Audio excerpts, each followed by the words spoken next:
እንደው ለጊዜው ዛሬም የምንወያይበትን ጉዳይ ከማስቀደማችን በፊት አንድ አስተማሪ ሆነ ጉዳይ ማንሳት ይኖርብናል ዳኒ። በጣም ጥሩ። አንድ የተላከልን ፎቶ አለ ዳኒ። ተሽከርካሪዎች ሲንቀሳቀሱ አልፎ አልፎ ስርቆት ያጋጥማቸዋል። ስፖኪዮ ይሰረቃል፣ የተለያዩ አርማዎች ይሰረቃሉ፣ የተሽከርካሪ ጎማ ተፈቶ ይሰረቃል፣ መለዋወጫዎችን የመስረቅ ሲመች ደግሞ ሙሉ ተሽከርካሪውን የመስረቅ ነገር እንሰማለን። አሁን የተላከልን መረጃ ግን ሰሌዳ መስረቅ ተጀምሯል። ሰምታለ? አዎ፣ ይሄ እንግዲህ ያው በተለያየ ጊዜ በሶሻል ሚዲያ የሚተላለፉ ነገሮች አሉ፣ መረጃዎች። ሰዎች ደግሞ ፐርሰናሊ የነገሩን ሰዎች ይኖራሉ። ይሄ እንደውም ከአንድም ወደ ሁለት ወደ ሶስት እየተባባሰ ነው። ስለዚህ መረጃው አለኝ። መረጃውን የነገሩን ሰው ምንድነው ያሉን? አንድ ቦታ ላይ ተሽከርካሪዎች ቆመዋል። ሌቦች መጥተው ምሽት ላይ የፊትና የኋላ ሰሌዳውን ይፈቱታል። ከዛ በኋላ መስታወቱ ላይ በስክሪፕቶ በዚህ ስልክ ቁጥር ደውላችሁ ሰሌዳችሁን መውሰድ ትችላላችሁ የሚል መልእክት ጽፈው አስቀምጠው ይሄዳሉ። በኋላ ላይ ሰሌዳቸውን ያጡ ሰዎች ይደውላሉ። በዛ ስልክ ሲደውሉ አዎ ሰሌዳችሁ እኛ ጋር ነው ያለው፣ ግን ሰው ወክሉና አንድ ሰው ያናግረን ይላሉ። አንድ ሰው ሲያናግራቸው ሰሌዳችሁን እዚህ ቦታ አስቀምጠንላችኋል፣ ግን ቀድማችሁ ይሄንን ገንዘብ በዚህ የክፍያ አማራጭ አስገቡ የሚል ጥያቄ ያነሳሉ። ስለዚህ ሰዎቹ ወደ ህግ ሄደው ማስያዝ ነበረባቸው። ቀድሞው ግን ሰሌዳቸውን ለማግኘት ከመጓጓት ጋር በተያያዘ ይደውላሉ። ሰሌዳቸው የተጠቀሰው ቦታ ላይ ይቀመጥላቸዋል። ሰሌዳቸውን ሄደው ይወስዳሉ። በኋላ ላይ ግን ለሌሎች እንደዚህ አይነት ጉዳት እንዳያጋጥም በማሰብ ለፖሊስ ሪፖርት አድርገው ፖሊስም ክትትል ያደረገ እንደሆነ ሰምተናል። ስለዚህ ሰሌዳ እንግዲህ ሲሰረቅ ሌላ መለዋወጫ ስትሰረቅ እንደምትጎዱ አይደለም የምትጎዳው። ሌላ መለዋወጫ ተተከዋለ፣ አንዳንዱን ሰዓት ገጥመው ብታሽከረክር ምንም ችግር ላይ ያጋጥም ይችላል። ሰሌዳ ግን ወንጀል ሊሰራበት ይችላል፣ ብዙ ነገሮች ያጋጥመዋል። ስለዚህ ሰሌዳችን እንዳይሰረቅ ምን እናድርግ ዳኒ? ከዚህ በፊት በመንሰማው ነገር የነበረው ትራፊክ ፖሊሶቻችን በቁጥጥር ሰዓት ያጠፉ አሽከርካሪዎችን ወይንም ያልሆነ ቦታ ያስቀመጡ አሽከርካሪዎችን ሰሌዳቸውን ይፈቱና ማስታወሻ እዛ ላይ አድርገው ይሄዳሉ። ይሄ ግን ከመስረቃቸውም ባለፈ በዚህ ስልክ ደውሉልን፣ ይሄ ትልቅ ድፍረት ይመስለኛል። እኔ እዚህ ላይ ምንድነው የምረዳው? ሌቦቹ በዚህ ድፍረት እንደ ትራፊክ ፖሊስ ስልክ ቁጥራቸውን ጽፈው በዚህ አማራጭ ገንዘብ አስገቡ ማለት ላይ ከደረሱ ህብረተሰቡ ህግ ጋር ሄዶ መብቱን የማስከበር ልምዱ ፍላጎቱ አናሳ መሆኑን ቀድመው ተገንዝበዋል ወይ ተረድቷል ብዬ ነው የማስበው። ምክንያቱም በሰጠውት ስልክ ፖሊስ ጋር ሄዶ ያሲዘኛል ብሎ ሊፈራ ይገባዋል ሌባው። ግን ብዙ ጊዜ አይተከሆነ በብዙ ነገር ላይ ስርቆት ላይ የመደራደር ቃል ለማግኘት የመሞከር ነገሮች እናያለን። ይሄን ስላዩ ይመስለኛል ታርጋውን እኮ በታጠው ሄዳ አስመዝገብ በጠፋብኝ ብለህ እኮ ማውጣት ትችላለህ። ነገር ግን መብትን ለማስከበር እንደዚህ አይነት ደፋሮችን የማስያዝ ልምድ ሊኖረን ይገባል። ይሄን ስናረግ ነው ድፍረቱ እየቀነሰ እየጠፋ የሚሄደው። በጣም ጥሩ ሀሳብ ነው። እንደውም እዚህ ጋር የተነሳው እሳት የሚነደውን ነገር እንዳይቀጣጠል የሚያታስርበዋል የሚቀጣጠለውን ነገር። ስለዚህ ሌቦቹም የሰረቁትን ዕቃ እንት እንዳትገዛቸው የሚሆነው ምንድነው? አዲስ ዕቃ ታጣለ። ስለዚህ ይሄ ሰከንድ ሃንድ አካባቢ ላይ የሚሸጥ ዕቃዎችን ታጣለ የሆነ ነገር። ስለዚህ በሆነ መንገድ ብቻ ዕቃን ለማግኘት ትሄዳለህ። እዚህ ጋር ግን አንተ የሚጠበቅብህ ተርጋልክ ሲጠፋ ለሚመለከተው ክፍል ሄደ ማመልከት ነው። በዛ ሰሌዳ ወንጀል እንዳይሰራ ማለት ነው። ወንጀል እንዳይሰራ ሰሌዳውን ካመለከት መንግስት ይሄንን ፕሮሰስ ቀላል አድርጎት ከዛ ሰሌዳውን የምታገኝበት። ምክንያቱም እዚህ ሀገር ነው የሚታተመው ሰሌዳው እዚሁ አለ፣ ከፍለ የምታገኘው ነገር ነው። የውጭ እስኪመጣ የምትባለው የምትቆየው ነገር አይኖርም። በሀገራችን ያለ ነገር ስለሆነ በቀላሉ ሄደ ተርጋውን ታገኛለህ። ስለዚህ ምንም ደውለህ ሁላ መነጋገር የሚጠበቅብህ አይደለም።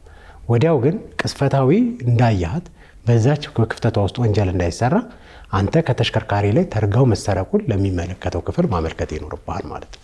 ቅድም ወደ አነሳሁት ጥያቄ ልመለስና ዳኒ፣ አሁንም አሽከርካሪዎች ሰሌዳቸው እንዳይሰረቅ ምን አይነት ጥንቃቄ ማድረግ ይኖርባቸዋል? እሱ ላይ ሐሳብ ብንሰጥበት።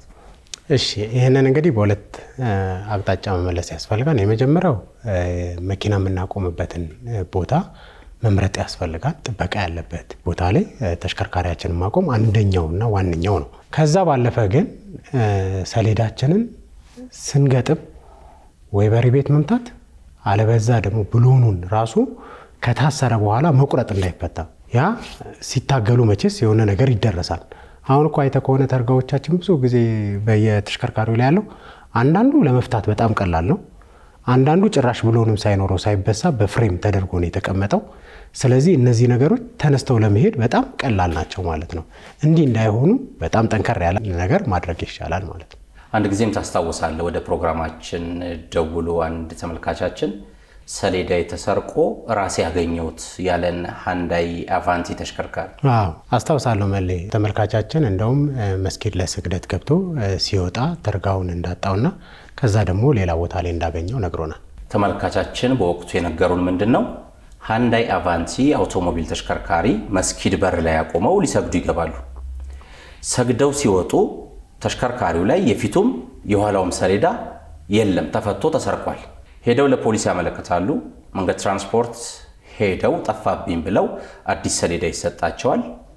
ህይወት ይቀጥላል። መኪናቸውን እያንቀሳቀሱ አንድ የጋራ መኖሪያ ቤት ወይም ኮንዶሚኒየም ውስጥ ቤተሰብ ሊጠይቁ ሲገቡ ፓርኪንግ ላይ በራሳቸው ሞዴል ተሽከርካሪ ሃንዳይ አቫንቲ ራሱን ሰሌዳ አስሮ ፓርኪንግ ላይ ቆመው ይመለከታሉ።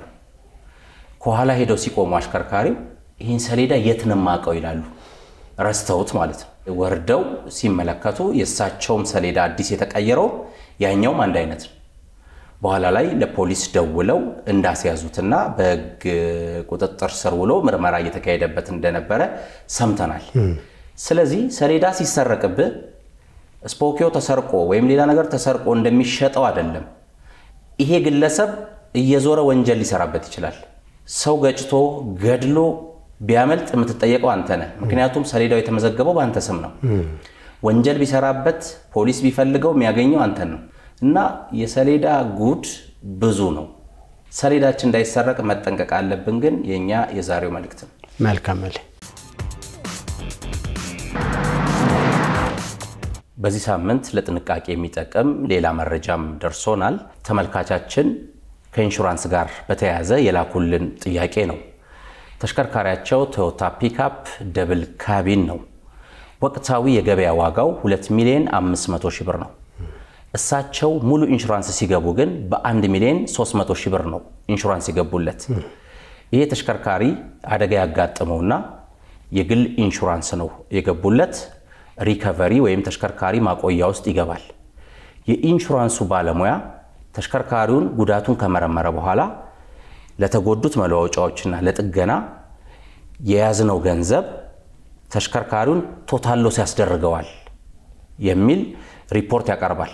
ኢንሹራንሱም ይህን ተሽከርካሪ ቶታል ሎስ እናደርገዋለን ብሎ ለደንበኛው ይነግራቸዋል። ቶታል ሎስ ማለት እንግዲህ በኢንሹራንስ ቋንቋ ጠቅላላ ውድመት ይሉታል። አንዳንዶች ደግሞ ቶታል ዳሜጅ ይሉታል። ምን ማለት ነው? ይሄ ተሽከርካሪ ከዚህ በኋላ መጠገን አይችልም፣ መወገድ አለበት ሊሆን ይችላል። መጠገን ቢችልም ወጪው ብዙ ስለሆነ አያዋጣንም የሚል ምላሽም ይሰጡበታል አንዳንዴ። የሆነ ሆኖ ተሽከርካሪው ቶታል ሎስ ተባለ። ስለዚህ እርሶ የገቡት ሙሉ ለተሽከርካሪው 1,300,000 ብር ስለሆነ 1,300,000 ብሩን እንስጦትና ተሽከርካሪውን እኛ እንውሰደው የሚል አማራጭ፣ ወይንም ደግሞ ተሽከርካሪውን አስጠግነዋለሁ የሚሉ ከሆነ 500 ምናምን ሺህ ብር እንስጦትና ተሽከርካሪው ወስደው የሚያስፈልገውን ወጪ እርሶ ጨምረው ያስጠግኑ የሚል ሁለት አማራጭ ያቀርቡላቸዋል። የመጀመሪያው አማራጭ ቶታል ሎስ ሲሆን 1,300,000 ይከፈላል ይባል እንጂ የሚቀነስ የቫት የተለያዩ ነገሮች አሉ። እነሱ ሲቀነሱ 1,100,000 ብር ነው እጃቸው ላይ የሚደርሰው። እና ካሪቦች ምን ትመክሩኛላችሁ አሉ። እንግዲህ ይሄ ጥያቄ ወደኛ የመጣው ጥያቄ የአንድ ሰው ጥያቄ ነው፣ ግን መልሱ የሚሆነው ለብዙሃኖች ነው። ምክንያቱም እንዲህ አይነት ተመሳሳይ ስህተቶች የሚፈጠሩበት ጊዜያቶች ስላሉ ማለት ነውና ወደ ኢንሹራንስ እንገባ ወቅታዊ መረጃ ሊኖረን ያስፈልጋል ብዬ ነው ማስበው። ለምሳሌ አሁን አንተ ሐሳቡን በተቀስክበት ሰዓት ላይ ተሽከርካሪው የሚሸጠው 2.5 ነው እንግዲህ ዋጋው። እሳቸው ለምሳሌ 1.5 ባለበት ሰዓት ገብተው ከሆነ አሁን እዚህ ጋር ሲደርሱ 2.5 ደርሶ ከሆነ አፕዴት ማድረግ የሳቸው ነው የሚጠበቅባቸው። ምክንያቱም ዋጋው ጨምሯል፣ ክፍያውን ጨምሬ የተሽከርካሪውን ኢንሹራንስ ማሳደግ እፈልጋለሁ ብለው ጥያቄ ማቅረብ አለባቸው። ካላቀረቡ ግን ያው አሁን መጨረሻ ላይ አንተ የጠቀስከው መልስ የሚመጣ ይመስለኛል። እዚህ ላይ እንደሰማነው ከሆነ ዳኒ ጥፋቱ ያለው የተሽከርካሪ ባለቤቱ ጋር ነው። የተሽከርካሪ ባለቤቱ አንተ ቀድመ እንደተናገርከው በ1.3 ገብተው እያደገ 2.5 ደርሶ ከሆነ በየአመቱ የተሽከርካሪው ዋጋ ጭማሪውን እያዩ ማስተካከል ነበረባቸው። ይህን ባለማድረጋቸው ኢንሹራንሱ ወቅታዊ የገበያ ዋጋ 2.5 ቢሆንም የምከፍላችሁ በሁላችን ወይም በአግሪመንታችን መሰረት ነው ቢላቸው ችግር የለውም። ምክንያቱም በአግሪመንታቸው የተፈጸመ ነው። ነገር ግን የተሽከርካሪ ባለቤቱ ዕውቀት ላይ ኖራቸው ይችላል ወይንም ደግሞ ገንዘብ ላይ ኖራቸው ይችላል። ገንዘብ ቢኖራቸውም መክፈል ላይ ፈልጉ ይችላሉ። በተለያየ ምክንያት አሳንሰው ገብተዋል። የኢንሹራንስ ካምፓኒው ግን ይሄን ማስረዳት ደግሞ ኃላፊነት አለበት። ሰውየው ንብረታቸው ስለሆነ ትልቁንና ዋናውን ኃላፊነት ራሳቸው መውሰድ አለባቸው፣ መጠየቅ አለባቸው። ከዛ ቀጥሎ ወይም ደግሞ እኩል በሆነ መንገድ ኢንሹራንስ ካምፓኒው በየአመቱ ሲያድስላቸው ይሄ መኪና ዋጋው 1.8 ገብቷል ልዩነት አለው እያለ እሳቸውን እያማከረ እሳቸው ኖ ሲሉ እየተቀበለ ቢሄድ ኖሮ ይሄ ችግር አይፈጠርም ነበር። እንግዲህ በዚህኛው መንገድ ማሰብ ያስፈልጋል። ይሄ ደግሞ የኢንሹራንስ ካምፓኒዎች ከረንት የመኪናዎችን የመሸጫ ዋጋ በመሰብሰብ አመታዊ ላይ ከስተመሮቻቸውን ለመያዝ እንዲህ አይነት አድቫይስ ቢያደርጉ ደግሞ ይሄም አንዱ የሁለቱንም ከጭቅጭቅ የሚያደን ማንነትን ነው የሚፈጠረው። ስለዚህ የኢንሹራንስ ካምፓኒዎቹ በዚህ በኩል እኔ ስመጣ ለምሳሌ በ1.9 የገባው ተሽከርካሪ 4 ሚሊዮን ደርሶ ከሆነ አሁን ያንተ መኪና ዋጋ 4 ሚሊዮን ነው። ስለዚህ ቶታል ሎስ አጋጥሞ የሆነ ነገር ችግር ቢገጠም ልንከፍል የምንችለው በዚህኛው ዋጋ ስለሆነ የምታሳድገው ከሆነ የማሳደጊያ እድል አለ፣ እዛው ላይ ሆነ የምታሳድገው ነገር አለ ብለው ሐሳብ አቅርበውልኝ እኔ ካልተቀበልኩኝ ያ የኔ ችግር ነው የሚሆነው። ሳያቀርቡልኝ ከሆነ ደግሞ እነሱ ደግሞ ይህን መረጃ ባለማቀበላቸው ደግሞ ያው የደንበኛቸው ጋር ያለውን ክፍተት ይፈጠራል እንጂ አሁንም አንተ እንዳልከው እኔም የምስማማው መጀመሪያውኑ መረጃውን እያሰበሰቡ ባለ ንብረቱ አዲስ እያደረጉ ማሳደስ የሚኖርባቸው ወደሳቸው ነው ሄዱ። በአገራችን የመንግስት ኢንሹራንስ የሆነውን የኢትዮጵያ መድን ድርጅትን ጨምሮ በርካታ የኢንሹራንስ ድርጅቶች አሉ። ወደ 18 19 ይሆናሉ። ሁሉም የኢንሹራንስ ድርጅቶች አሁን ያልነውን ነገር አንድ አይነት በሆነ መንገድ ይሰሩበታል ማለት አይቻልም። አንዳንዶች በየአመቱ ስታድስ ያንተ ተሽከርካሪ ዘንድሮ የኔ ያህል ብር ጨምሯል፣ ወቅታዊ ዋጋው ይሄ ነው፣ በዚህ ብትገባ ይሻላል ብለው እንደሚያማክሩ እናውቃለን። አንዳንዶች ደግሞ ገበያው እንዳያመልጣቸው ይመስለኛል ዋጋ ጭማሪ አይነግሩህም፣ አንተ ባመጣው ተቀበለው ስራውን ይቀጥላሉ። ይሄ ለምንድን ነው ብለን ትንሽ ለማጣራት ሞክረናልና ከፍ አድርገህ ስትነግር ሌላው ዝቅ አድርጎ ሲነግር የሚከፈለው አመታዊ ገንዘብ ልዩነት ያሳያል። የተሽከርካሪ ባለቤቱ በዚህ ዘርፍ ላይ ዕውቀት ከሌለው ቅናሽ ያገኘ ነው የሚመስለው ወደ ውስጥ ገብቶ ዝርዝሩን ስለማያውቅ ማለት ነው።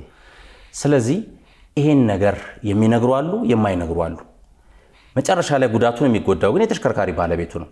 ስለዚህ እኛም በዚህ ፕሮግራም ላይ መግለጽ ወይም ደግሞ መንገር የምንፈልገው የተሽከርካሪ ባለቤቶች በየአመቱ ሙሉ ኢንሹራንሳቸውን ሲያድሱ የተሽከርካሪያቸው የገበያ ዋጋ ወቅታዊ ዋጋ ስንት እንደሆነ እየጠየቁ ማስተካከል ይኖርባቸዋል። ይህን የማያደርጉ ከሆነ አሁን ወንድማችን እንደጠየቁት አይነት ችግር ያጋጥማቸዋል። ይሄ ተሽከርካሪ ላይ ያለው ልዩነት 1 ሚሊዮን 1.5 ምናምን ሊሆን ይችላል። አንዳንዴ የተሽከርካሪ ዋጋ ውድ ከሆነ ልዩነቱም ትልቅ ነው የሚሆነውና ጉዳቱን መከላከል የሚኖርበት መጀመሪያ የተሽከርካሪ ባለቤቱ። እውነት ነው መለይ። ወደ ኢንሹራንስ አካባቢ ስትሄድ ሁሉም ኢንሹራንስ አንድ አይነት ሊሆን አይችልም። በትክክል አስረድተው ወደ ኢንሹራንስ ካምፓኒያቸው ደንበኞችን የሚሰብስቡ አሉ። ስለዚህ ምን መደረግ አለበት? ሰዎች ሲመጡ በደንብ አብጠርጥረው ችግሮችን ይሄ ግጭት ሲያጋጥም የሚከፈለን አከፋፈል የሚቀነሱ ቅናሾች ምንድናቸው ምናምን የሚለውን በደንብ አድርገህ ዘርዘር አድርገህ ሰውየውን እንዲገባው አድርገህ ካስገባው አንደኛ እሱ የተሻለ ሌላም ሰው ያመጣል፣ ምክንያቱም በሚሰጠው ፋሲሊቴት ማለት ነው። ስለዚህ በእንደዛ አይነት መንገድ እየሰፋ ይላል ማለት ነው። አው ዳኒ አንተ እንዳልከው ኢንሹራንስ ካምፓኒዎች መረጃ መስጠት አለባቸው። መረጃ ሲሰጡ ግን አንተ ባመጣው 1.3 በአመት የምትከፍለው ይሄን ያህል ብር ነው፣ የምታጣው ደግሞ ቶታል ሎስ ሲሆን ሲጎዳ ይሄን ነው፣ እኛ ባልነው ወቅታዊ ዋጋ 2.5 ከፍለ ደግሞ ሙሉ ኢንሹራንስ ምትገባ ከሆነ የምንቀንስብ ነገር የለም በጥገናም ወቅት ቶታል ሎስ በመንልበትም ወቅት ብለው ቢያስመርጡት ሌላ ኢንሹራንስ ካምፓኒ ዝቅተኛ ዋጋ ቢሰጠውም ዝቅተኛ ዋጋ የሰጠው ለምን እንደሆነ አንተ ቀድመ ስለነገርከው ቢዝነሱን አታጣው ወደ ኢንሹራንስ ካምፓኒ ስትሄድ ግን አንዳንዶቹ ላይ ይሄን ነገር አትመለከትም ስለዚህ ዘርፉ ላይ ያሉ ክፍተቶች እንዳሉ እንተማመናለን ዋናው ግን የመጨረሻው ተጎጂ አሁንም ደግመን ደጋግመን የተሽከርካሪው ባለቤት ስለሆነ የተሽከርካሪ ባለቤቶች በየአመቱ ኢንሹራንሳቸውን ሲያድሱ ወቅታዊ የገበያ ዋጋ ስንት ነው እያሉ እየጠየቁ መግባት አለባቸው ቶታል ሎስ ሲሆን ብቻ አይደለም የምትጎዳው ሲጠገንም ትጎዳለህ ለምሳሌ የደረሰው ጉዳት ባደጋ 500 ሺህ ብር ቢሆን 2 ሚሊዮን 500 ሺህ የሚያወጣውን ተሽከርካሪ በ1.3 ከገባህ ወደ 50 ምናምን % ነው የጥገና ዋጋ የሚከፍሉልህ የደረሰው ዳሜጅ 500 ሺህ ከሆነ 200 ምናምን ሺህ ብር ነው የሚሰጡ ማለት ነው አሳንሰ በመግባት ለዚህ ጉዳት ሙሉ አንከፍልህም ይሉሃል እና ህብረተሰቡ ይሄን ያወቀ ኢንሹራንስ ላይ ያለውን ጥቅሙን እንዳያጣ መጠንቀቅ አለበት መልክታችን ነው መልካም